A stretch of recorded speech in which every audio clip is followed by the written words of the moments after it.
Sayın Hasan Kardia, merhabalar. Merhabalar. Nasılsınız? Sağ olun Almas Bey. Biraz yorgunluğumuz vardı. Şu anda biraz daha rahatladık. Stres, sıkıntıyı atmış durumdayız. Tabii ki. Müsaadenizle sorulara geçeyim. Kocaeli kentindeki Abhaz Kültür Merkezi'nin başkansınız. Kültür Merkezi'nin kuruluşu tarihi anlatır mısınız lütfen? Almas İlkin, böyle bir konuşma fırsatı verdiğiniz için hepinize, tüm Apaz camiasına çok teşekkür ediyorum. Kocaeli Apaz Derneği'nin kurulmasından daha evvel 23 Nisan 2015 tarihinde Apazya'dan gençlerimizi Kocaeli'ye getirerek Türkiye'de kutlanmakta olan 23 Nisan törenlerine katıldılar ve onları burada kortejde yürütme halkımızla onlarla beraber iştirak ettiler.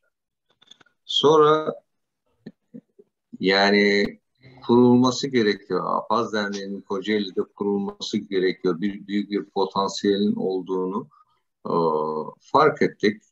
Belki geç kalmış bir dernekti.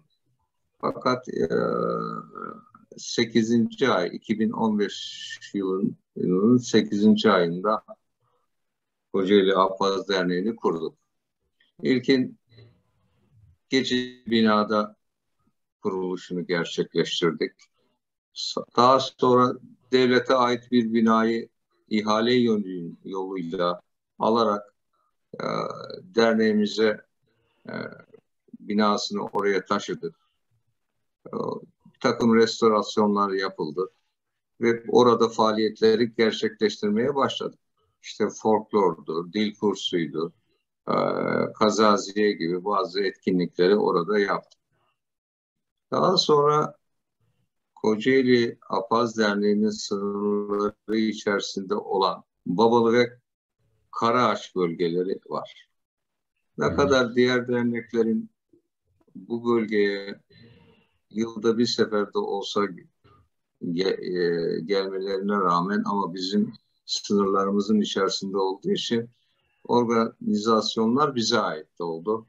Ve bu zamana kadar 7 yıldan beri anma programlarını orada gerçekleştirdik.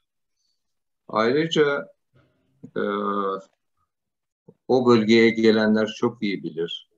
Babalı sahilinin mağara kenarında uzanan 10 dönüm bir araziye zeytin ağaçları diktik. Yani 300 adet zeytin ağacı dikerek Kocaeli Apaz Derneği'nin fidanlığı diye tabelamızı oraya astık. Bu çok önemliydi. Devletten kiraladığımız bir arazi oldu orada. Ve halkımıza orayı önemli bir alan olarak tabelamızı koyduk. Daha sonra Apazya'ya gelerek iki doktorla bir faaliyetimiz oldu. Apazya'da işte sünnet olayını gerçekleştirdik. Sonra Babalı sahilinin ön tarafındaki araziyi yeni yapılan eski binaları yıktırarak sahile yeni bir proje hazırlığımız var. O projenin içerisinde önümüzdeki günler daha detaylı bir şekilde açıklamalarda bulunacağım. Anıt projemiz var. Böyle işte elimizden geldiği kadar gücümüzün yettiği, sözümüzün geçtiği süre içerisinde bu projeleri devam ettireceğiz. Emeğinize sağlık. Çok teşekkür ederim. Hasan Bey, 13 Mayıs'ta Abhazya Cumhuriyeti Cumhurbaşkanı Aslan Bjanya size Ahzapşa madalyası 3. derecenin verilmesine ilişkin kararname imzaladı. Bunu öğrendiğinizde ne hissettiniz? Bizimle paylaşabilir misiniz? Tabii bu çok önemli bir madalya. Cumhurbaşkanımızın tarafından takdir edilmesi ve bu madalyanın bize verilmesinin uygun görülmesi bizi camiamızı çok mutlu etti. Bu madalya benim şöyle düşünüyorum. Ben bir apazların başkanıyım, temsilcisiyim. Ama başkanlık toplumla birlikte toplumumuz olmasa başkan da olmuyor. Kendime ve tüm camia adına almış olarak kabul ediyorum. Çok gururlandım takdir edildiğim için. Teşekkür ettim. Sayın Hasan Bey, bildiğimiz kadarıyla 24 Mayıs Kocaeli çok önemli bir program düzenlendi. Lütfen bu programdan bahseder misiniz? Evet, bizi çok yoran, 1,5 sene üzerinde çalıştığımız bir projeydi. Bu projeyle projenin başlangıcında Kocaeli Büyükşehir Belediye Başkanı Tahir Büyükakın'la beraber yola çıktık. Vali Bey'le görüştük. İl kültür müdürleriyle ve Jokey Kulübü'yle temaslarımız oldu. Böyle bir koşunun sivil toplum örgütlerini bir araya getirecek, onların kaynaşmasını, mutluluğunu paylaşacak bir proje olarak düşünerek başladık. Fakat projenin onaylanması devletin onayı gereken bir yer. Yani Tarım Bakanlığı'nın onaylaması gereken bir projeydi bu. Belirli yerlerden geçiyorsun. İşte Yüksek Komiserler Kurulu'ndan birinci onayı aldık. Fakat Yüksek Komiserler Kurulu'nda bir değişiklik oldu. Bizim talihsizliğimiz bir bakan değişikliğine denk geldik. İkinci bakan bey bize sıcak baktı ve bizim talebimiz olan 21 Mayıs Apazlarının sürgün alma koşusunu Apazlar koşusu olarak ismini bu şekilde anılmasını istediler. Ve 24 Mayıs'a 10 gün kala kısa bir süre içerisinde resmi yazı bize ulaştı. Yarışımızı da yaptık, gerçekleştirdik. Çok mutluyum, çok gururluyum. Halkımı burada uluslararası bir televizyon kanalında Apazların bayrağını, ismini, her türlü örf adet geleneğini aldı. Bütün dünya seyretti her şeyden evvel. Apaze'yi tanımayan da bu video sayesinde, bu yarış sayesinde tanıdı. Ben şahsen çok mutluyum. Çok yorulduk, çok yaptık. Üzüldüğümüz zamanlar da oldu ama sonucun iyi olması önemliydi. Tabii ki teşekkür ederim. Bu konuyla ilgili bir sorun daha var. Bu programı üretmek ve uygulamak için izin alma yolunda ne gibi zorluklarla karşılaştınız? Şimdi Jokey Kulübü'nün yetkisinde, bu onay Jokey Kulübü'nün yetkisinde değil, bakanlık yetkisinde. Yani Türkiye Cumhuriyeti'nin Cumhurbaşkanı'ndan sonra 3. büyük bir bakanlığın yetkisinde olan bir proje. Oraya kadar bu talebi oraya kadar getirene kadar tabii etnik kökene dayalı bu türlü koşullar Türkiye'de yapılmıyor. Yani çok yetkili arkadaşlar, dostlar bu koşunun yapılma olasılığının çok düşük olduğunu söylediler. Peşini bırakmadık. Bakanlara gittik. Savunma Bakanımızı gördük. İçişleri Bakanımıza danıştık. Orman Bakanlığı'na baskı yapılması konusunda, bu talebimizin onaylanması konusunda ricalarımız oldu. Ama şunu gördüm, çok sevindim. Kime müracaat ettiysek toplumumuza karşı bir sevgi olduğunu, bir saygı görülen bir toplum olduğunu gördüm. Herkesin elinden gelen bütün gayretiyle bu koşunun olması için Yüksek Komiserler Kurulu'na, Jockey Kulübü'ne, Tarım ve Orman Bakanı'nın şahsen kendine, bakan yardımcılarına görüşmeler yaptılar ve sonunda bu zorluklar içerisinde de olsa bu yarışı onayını aldık. Yani yarışı da bitirdik.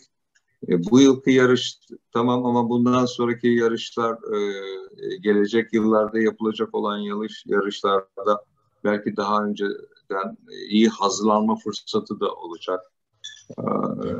Kısa sürede ancak bu kadar hazırlanabildik. Ama gene de bana göre iyi oldu diyorum. Yani anladığım kadar bu projeyi her yıl inşallah düzenlenecek. Tabii düzenlenecek, gelen resmi yazıda da öyle gözüküyor ama gene de tabii bir yıl sonra ne olacağını şu andan söylemek mümkün değil ama bir yıl bugünkü gücümüzü muhafaza ettiğimiz müddetçe bir yıl sonra da bu yarışın yapılmaması için bir neden görmüyorum. Devletle birlikte yaptığımız bir projedir. Yani şu anda Kocaeli Apaz Derneği'nin yapmış olduğu bir proje. Kocaeli Büyükşehir Belediyesi ile beraber fakat Tarım ve Orman Bakanı'nın onayıyla gerçekleştirilen bir projedir. Bu çok önemli. Türkiye Cumhuriyeti Apaz'ı tanımıyor. Tanımadığı halde apazlarla ilgili böyle büyük bir projenin uygulanıp beraber yürütülmesi çok anlamlı. İnşallah ileriki günlerde devletimiz, iki devlet arasında bir bağ kurulmaya atılan bir ilk adım olsun. İnşallah. İstiyorum. İnşallah. Hasan Bey, bildiğimiz gibi her yıl Kefken'de 21 Mayıs yani Kafkas Savaşı sürecinde hayatı kaybeden anma programları var ve bu sene her sene gibi siz de katıldınız. Program nasıl gerçekleşti? Bununla ilgili bilgi verir misiniz bize? Şimdi 2 seneye kadar bildiğiniz gibi dünyada bir COVID denen bir rahatsızlık dolayısıyla sembolik katılımlarla yapılıyordu. Bu sene ilk defa çok ciddi bir şekilde çalıştık. Halkımızın oraya gelmesini sağladık. İlkin Karaağaç bölgesinde mezarlıklarımızın olduğu yerlerde bir şeyimiz oluyor. İşte dualar ve ikramlar orada oluyor. Tabii ki 21 Mayıs'tan evvel bazı şeyler de var. Mesela mezarlıkların temizliği, o Babalı sahilinin düzenlenmesi, mağaranın düzenlenmesi, mağaranın karşı yamacında bulunan zeytin ağaçlarının tekrar etrafının temizlenip orman olan kısımların olması. Ayrıca orada yıkılması gereken bir bina vardı. Onun yıkılması ve alanın molozların temizlenmesi falan. Bunlar tabii büyük çalışma, zaman isteyen şeyler. Ama bunları gerçekleştirdik. O alan komple temizlendi. Bir de katılım iyi oldu. Yani hemen hemen tüm illerin dernek başkanları, yöneticileri ve katılımcılar oldu. Daha önemlisi Kocaeli Büyükşehir Belediye Başkanı, ayrıca Avrupa Belediyeler Birliği Başkanı pozisyonda kendisi bütün programlarını erteleyerek bizim programımıza önem vererek katılımı bu daha çok anlamlıydı. Oradaki konuşmalarını tüm halkımız dinledi. Yani toplumumuza bazı mesajları da konuşmalarında iletti. Birlik, beraberlik içerisinde daha farklı projelere adım atacağımızın işaretlerini verdi. Ve o alan üzerine daha evvel de söylediğim gibi bir anıt projesi var. Şu anda ben projeyi biliyorum. Netleşmedi ama kesinleşen bir şey var. O proje oraya uygulanacak. Yani belki o anıtın bir tanesi de Sohum, yani tarafın sizlerin uygun gördüğü, yetkililerin uygun gördüğü bir alana aynı anıtın da karşılıklı bir anıtı da olabilir. Belki daha iyi olur.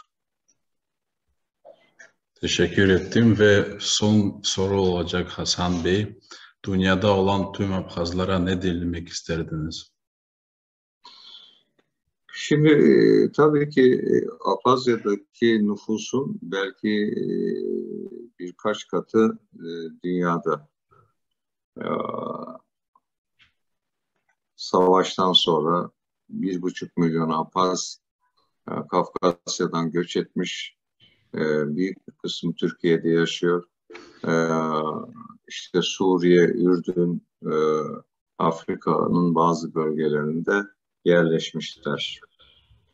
Bizler burada üçüncü kuşağız.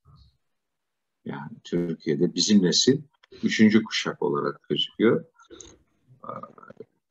Artık Türkiye'de de belli makam ve mevkilerde ve dünyada da belli bir makam ve mevkilerde Apazlar var. Karar verici noktalara gelmişiz.